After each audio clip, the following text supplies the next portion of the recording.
ሀሴት ወደ እነ ኪራ ቤት ከመጣች ቀን ጀምሮ ወይንም ሰዓታት ጀምሮ ጽናት እንግዲህ ራሴ ካላጠፋው ያዙ ልቀቁኝ እያለች ነው። እየቀናች ነው። በጣም በጣም በጣም ቀንታለች። ቀናቷ ራሱ ያስታውቅባት ነበረ።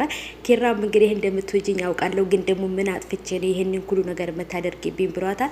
ግን ደግሞ ወዳ ሳይሆን አባትዮ ይሄን ነገር የነገራት ነገር እጅግ በጣም አስደንጋጭ ስለሆነ እናቱ ከመሞቷ በፊት አለሙን እንዳይ ብላ ነው። ወይንም ደግሞ እሷ የቤት ሰራተኛ ስለሆነች ያፍርብኛል ብላ ስለምታስብ ለቤተሰቦቹ መናገር ያፍራል ብላ ስለምትፈራ ሊሆን ይችላል ያሰበችው ነገር እሷ ታውቃለች። ግን ደግሞ አባትየው ሀሴትን ቤት ውስጥ አምጥቷት እሳቱን አያይዞት ወደ ቤት ወደ መጣበት ሀገር ሂዷል ማለት ነው። እሳቱን አያይዞታል ቤት ውስጥ ማለት ነው።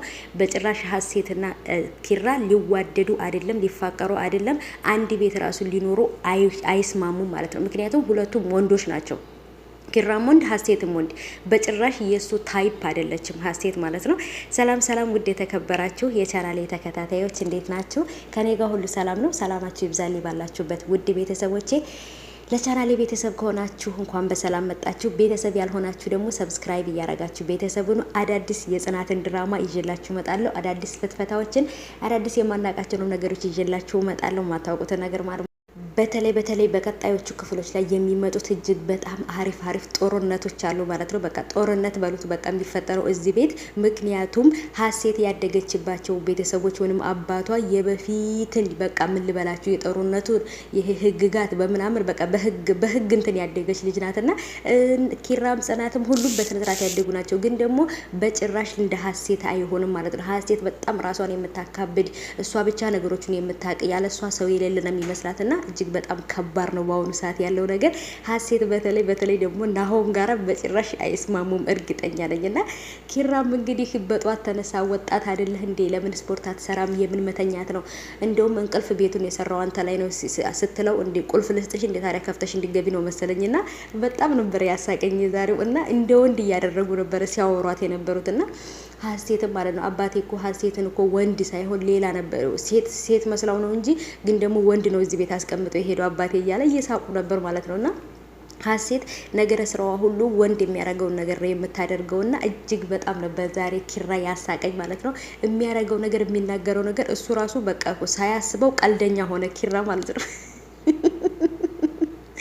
እዚህ ጋር ከእንቅልፍ በውሃ ቀስቅሳው የተናገረው ነገር እጅ ለራሱ አስገርሞታል። ይሄን ነገር ከየት አመጣሁት ብሎ ለራሱ ጥያቄ ነበር የሆነበትና ምክንያቱም ልጅቷ በጣም ነው የምታናድደው የምታረገው ነገር ሁሉ ማለት ነው።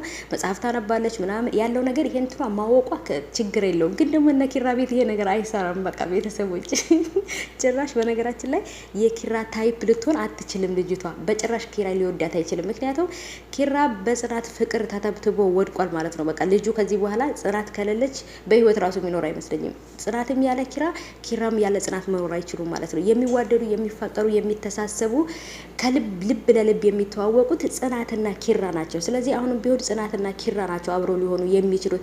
እንደውም እኔ ሀሴትን ሳያት በቃ በትክክል ሊያፈቅራትና ሊወዳት እንደማይችል እርግጠኛ ሁኛ አወቅኩ ማለት ነው። ምክንያቱም የሚወደድ ጸባይ፣ የሚወደድ ስነ ምግባር፣ የሚወደድ የምታረገው ነገር የሚወደድ ነገር አይደለም። ጭራሽ የሚወደድ ነገር የላትም ልጅቷ ማለት ነውና እናንተስ እንዴት አያችሁት? የኔ ተመልካቾች ምን ተሰማችሁ? እስኪ ሀሳባችሁን ኮሜንት ላይ አስቀምጡልኝ። የእውነት ነው የምላችሁ በዛሬው ሁላችሁም እየሳቃችሁ ነበር በኮሜንት ማለት ነው።